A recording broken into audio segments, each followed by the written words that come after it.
Hi Sagittarius! Kamusta? Ito po si Divine Tarot 888 for your April kapalaran. General Love Tarot Reading for Sagittarius. Tingnan natin ang energies connected sa'yo ngayon. Kamusta kayo guys? Comment present para alam kong nanonood kayo. Okay, honeymoon. Honeymoon phase. Attending someone's wedding. Yes, luck is on your side. Wow naman guys! Okay. So, anong nangyayari dito? Commitment. Things are getting serious. May ikakasal. At, yes, merong magpo-propose at yes yung sagot. So, nagiging seryoso na or lume-level up na itong connection na to. Sobrang pagmamahalan dito. May nakita kong twin flame or soulmate connection. And, alam mo, yung person na kadil mo, sobra siyang komportable sa'yo. Talagang feeling niya at home siya sa'yo. Manifest. Tell the universe exactly what you want. So, Sagittarius, ma-attract mo ngayon yung minimanifest mo. Kailangan lang talagang sabihin mo or ipag-pray mo kung ano yung gusto mo talaga.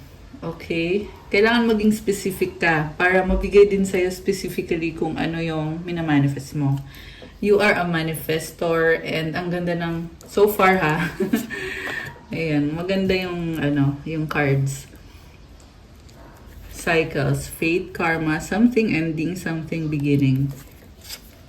Mercury retrograde, electronic issues, communication issues, review everything. Okay. So mukhang may delay sa travel or sa communication. And may cycle eh. Kung may nangyari mang hindi maganda, cycle yan. Okay, pwede din to na nag-backfire yung energy. Okay? Kung sino man to nagtatry na saktan ka or naiinggit ba to, nasabi dito nag-backfire yung ginagawa nila. Spy, someone's got their eye on you, you are doing your research. Let go, make room for the new beginning on its way to you now. Okay.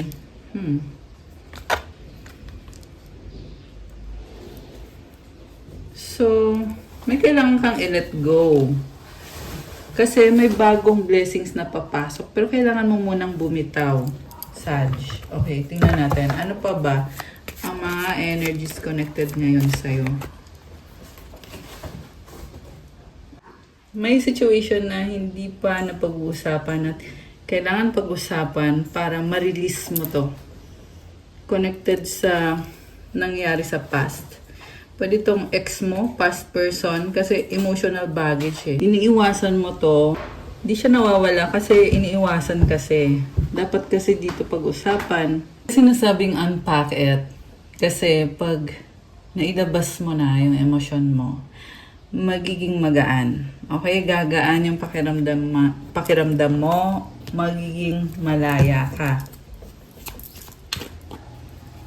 Sparks. Keep the sparks flying.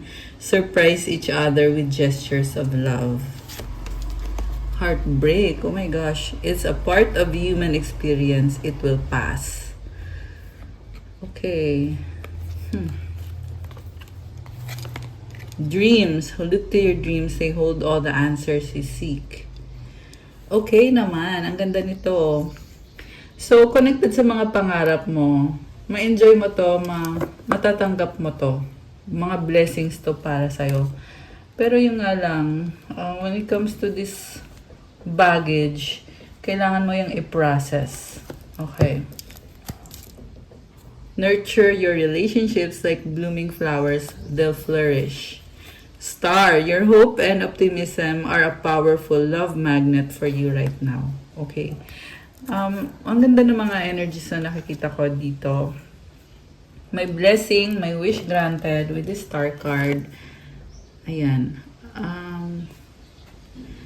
So, kung ano man tong wish granted na to, regalo sa'yo ni universe yan eh.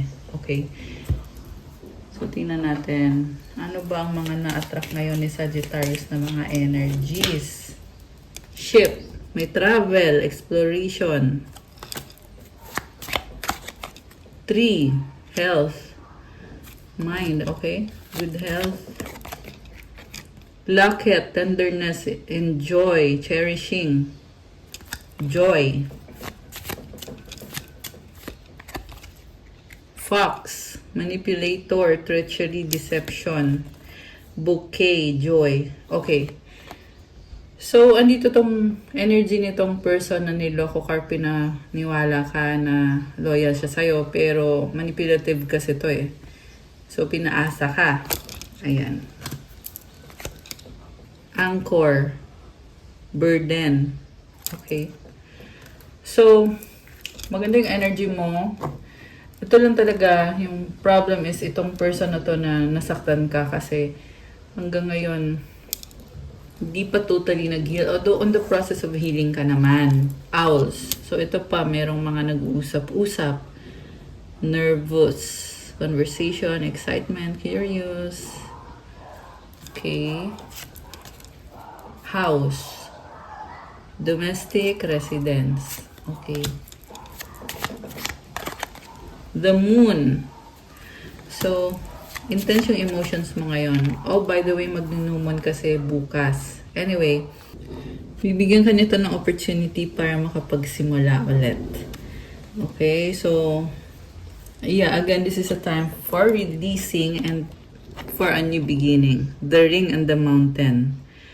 Oh, agreement. Okay. So, parang merong problem. The crossroads. Whip. Okay, nagdadalang isip ka about sa isang sitwasyon kung aalis ka ba, magta-travel ka ba o hindi. The sun. So, sinasabi naman dito, it will be a blessing para sa'yo. Okay, itong sitwasyon na to. Lalo na pag na-overcome mo yung challenges, marireceive mo or matatanggap mo itong blessing. Positive energy. Ayan, tingnan mo, may liwanag. Okay. The lady is here. Oh, the gentleman. Okay. So, may relationship. You need to have faith. Kasi maraming opportunity. May romance. Magbubukas ng mga blessings. Although meron din mga challenges. Okay, may person dito na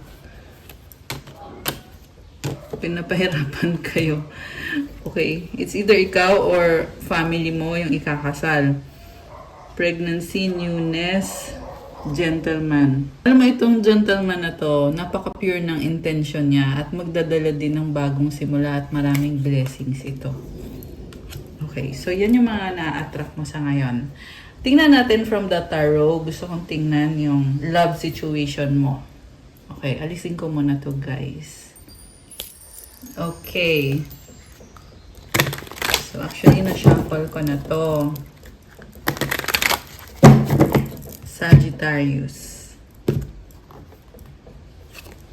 Two of Cups. Wow naman. It's a mutual understanding or agreement. Five of Rods. Kaso lang nagkakagulo. Okay, connected sa relationship or commitment. Two of Rods. Waiting. The Hermit. Okay, may pinag-aaralan kang sitwasyon. Sag. So, connected sa relationship mo at sa mga tao sa paligid. At iniisip mo kasi makakabuti ba sa akin to kung maraming mga taong involved, magulo. Kasi napaka-ambitious mo rin. I'm not saying it's a bad thing na maging ambitious, pero marami ka kasing pangarap, marami kang plano. Pero inobserbahan mo kung meant to be ba to, tama bang desisyon ko, or kung ano man. And sabi naman dito, kung tama naman, kailangan mo lang magpatuloy. Okay? And I feel like things will unfold along the way or marami ka pang matutuklasan, marami pang mangyayari sa connection na to. Ngayon kasi nasa point na parang kailangan mo munang magdesisyon or kailangan mo nang simulan at magtutuloy-tuloy naman yan. Sa recent past, 9 of Rods. Okay, marami kang pinagdaanan sa past. Pero ngayon, lumalaban ka pa rin at meron nga itong opportunity to be with this new person na mahal ka naman itong bagong person na to. So, pwedeng foreigner to or someone na magkaiba kayo ng ugali pero nagkakasundo naman. Mukhang sumusunod siya sa'yo or this is the person na kung anong sasabihin mo, susunod na lang siya. Ganun yung nakikita ko dito eh. Two of Pentacles. Ang daming number 2 sa reading mo. And I just saw 202. Oh my gosh, ayan. So, very synchronized yung mga numbers. So, nakikita ko mabibisi ka, magsasabay-sabay, or nangyayari na to ngayon na kailangan mong balansehin at medyo nakakapagod din para sa'yo ngayon. Pero, at the same time, may enjoyment naman. Supportive energy, King of Rods, Queen of Swords, mutual energy, 8 of Pentacles. The outcome is the Hierophant. Wow, kasala na to. Ayan guys, so hindi to sa lahat magre-resonate ha, pero yung nakita ko kasi dito, relationship na talagang lumilevel up. So may person na fire sign, Aries, Leo, Sagittarius, although kahit anong sign naman to, ito yung person na gusto niya na mag-workout talaga yung connection.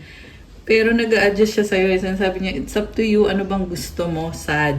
Okay? At ikaw naman dito, Queen of Swords, ikaw yung, like I said, ikaw yung nagdidesisyon. So, may offer na to eh, may commitment. Okay? Nanggaling ka din kasi sa isang sitwasyon na hindi nag-workout or isang relationship na hindi nag-workout. Kaya ngayon, natututo ka, nagiging mas mautak, mas mature.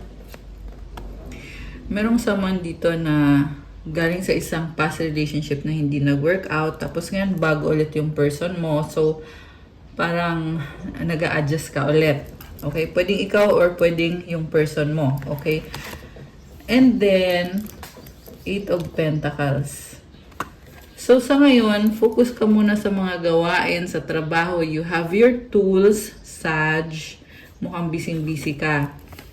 So, final outcome is the Hierophant. Ito na yung pag-level up ng connection ninyo. This is also a blessing or someone na i-bless yung connection ninyo. Pwede itong priest, na siya yung ikakasal kayo nitong priest, or pwede din tong family nyo na nagbibigay ng blessing na ikakasal kayo or magkakaroon kayo ng committed relationship. So, ito yung susi. Alam mo, I'm hearing that there is so much attraction.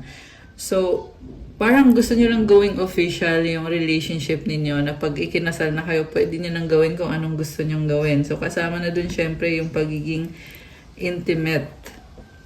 Grabe. Natawa ako dun ha. Kasi, yun na nga. Para kasing ginagawa nyong dahilan yung pagpapakasal para magawa niyo kung anong gusto niyo. Pero I'm not saying that it's a bad thing. Sinabi ko lang kasi lumabas kasi dito. And then also, andun yung pag-level up talaga. So kung dati nakikipag-date ka lang, ngayon iba na to. May ano na, may responsibilidad na. May obligasyon na bilang committed and legal na na husband or wife mo yan. 515 on the screen now. Okay. So, hindi to magre-resonate sa lahat. Baka sasabihin nyo, single kayo or wala kayong ano. Ito kasi yung energy na na-attract mo ngayon. Okay. Pero, if hindi man para sa'yo yung reading, it's okay. So, ibigay na lang sa iba kung para kanino man itong reading na to today. Pero kung nag-resonate naman, i-comment nyo para alam ko. Okay. 7 of Rods.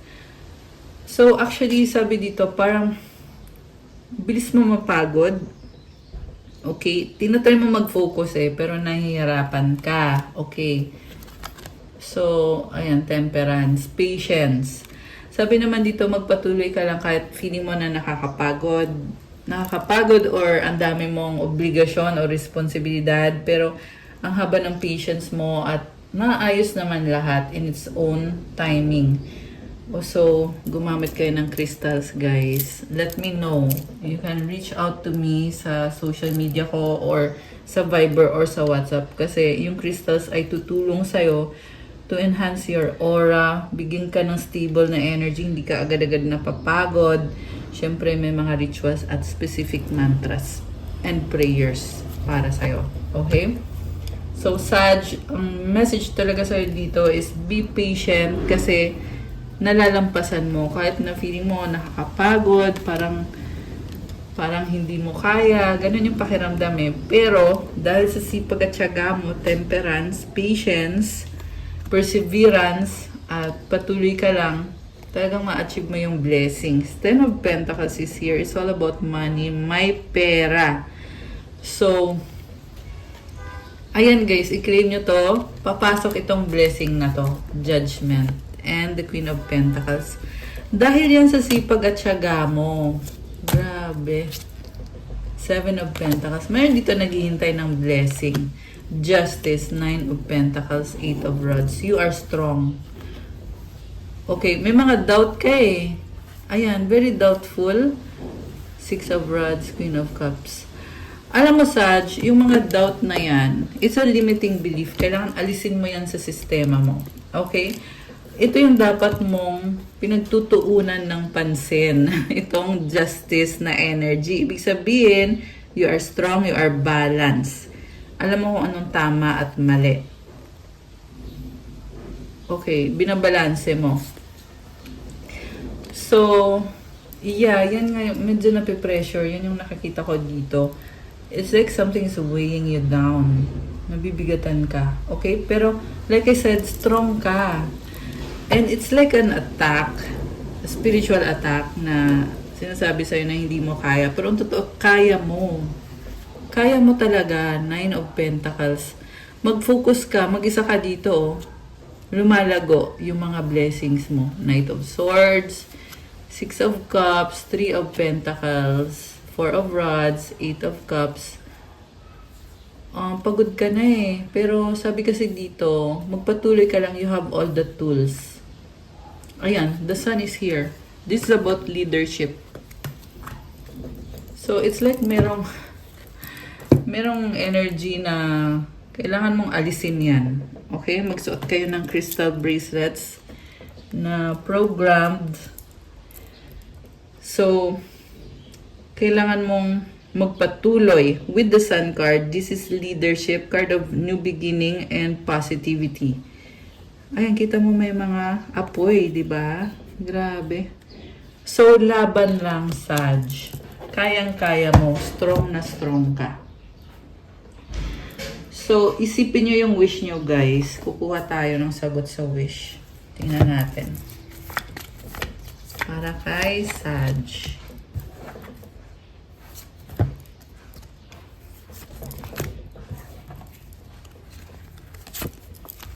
At kukuha na din tayo ng advice.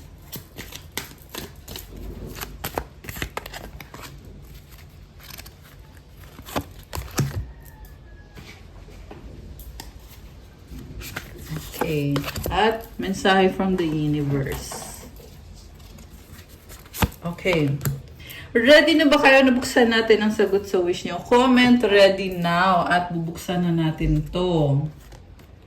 Okay, ito na. Hindi na ako maghihintay. Okay, ang sagot sa wish mo ay... Oh no, it's unlikely. At kung kailan mangyayari ang wish mo ay within the next few months. At ang advice sa'yo ay get more information. Okay. So, kung ano man to, Saj, may papasok na mga pagbabago sa susunod na mga buwan, next few months. At get more information. May kailangan kang matuklasan, kailangan mo din ng healing. So, merong Merkaba dito. Oh. So, sabi dito, you are aligned naman. Kaso lang, itong blessing na to, matatagalan ng konti. Okay? So, kung ngayon, andun ka sa point na nahihirapan ka, huwag kang mag-alala. Magbabago yan. Temporary lang yung nangyayari na yan ngayon. Kasi, within the next few months, may papasok na blessing. Ayan. So, the inner voice. Thank you, angels, for guiding me through my inner voice. The miracle of prayer. Archangel Sandalphon. Thank you, Sandalphon, for delivering my prayers to heaven. Positivity. I love this. If you can find even one thing to be grateful for, it will restore you to the light. Please, dear God, let me always feel gratitude for something, even a tiny thing, even in the hardest situations. I love it. So, i-claim nyo itong positivity. Kanina, you got the Sun card. It also symbolizes positivity. So, una sa lahat, kailangan mong maging grateful or magpasalamat ka. Kasi pag ginawa mo yun, ibabalik ka sa liwanag. At palagi mo i-feel yung gratitude. Kahit sa maliit na bagay lang, kahit nasa mahirap na sitwasyon ka. So, always have this positive energy. And from the universe, oneness is my true nature. Alam mo, Sag, sinusuportahan ka ni universe. Yan ang kahulugan nitong card na to. So, huwag kang mag-alala. Kasi, hindi man madali ang mga nangyayari or mga bagay-bagay, pero lagi kang sinusuportahan ni universe. And you will find na palaging merong blessings na dumadating. 111 on the screen now. Ayan, di ba? So, 111 symbolizes new beginning, tsaka it also symbolizes abundance and creativity. Kaya i-claim mo yan. Actually, 3 beses kong nakita yung numbers na yon sa reading today, yung 111. So, it's a message. Okay? And that's all for your April Kapalaran, Sag. Please like, comment, subscribe, hit the notification bell. Let me know kung nag-resonate ba to. Kung kailangan nyo ng private reading, message nyo ko sa Viber or sa WhatsApp. Hindi po para sa lahat ang private reading. Pero kung feel mo na kailangan mo ng gabay or sinasabi ng intuition mo na magpa-private reading ka at willing ka magbayad ng fee kasi may bayad po kasi yung private reading then para sa'yo yon. So, message nyo ko dun sa Viber or sa WhatsApp. I-click nyo dyan sa description box. And also, visit my Instagram if you want to start your crystals journey para makita nyo yung mga crystal bracelets. Marami at iba-iba po. Tutulong sa'yo para gumanda yung aura mo, para ma-manifest mo kung ano man ang gusto mong i-manifest. Siyempre, nakakagaan ng pakiramdam kasi this is programmed, charged, cleansed, and purified. May mga specific prayers, mantras, and rituals po. So, also, follow me on my new Facebook page, Divine Tarot 888. Thank you, Sagittarius. I love you guys. Have a good day. God bless you all. Stay safe. See you again soon. Bye!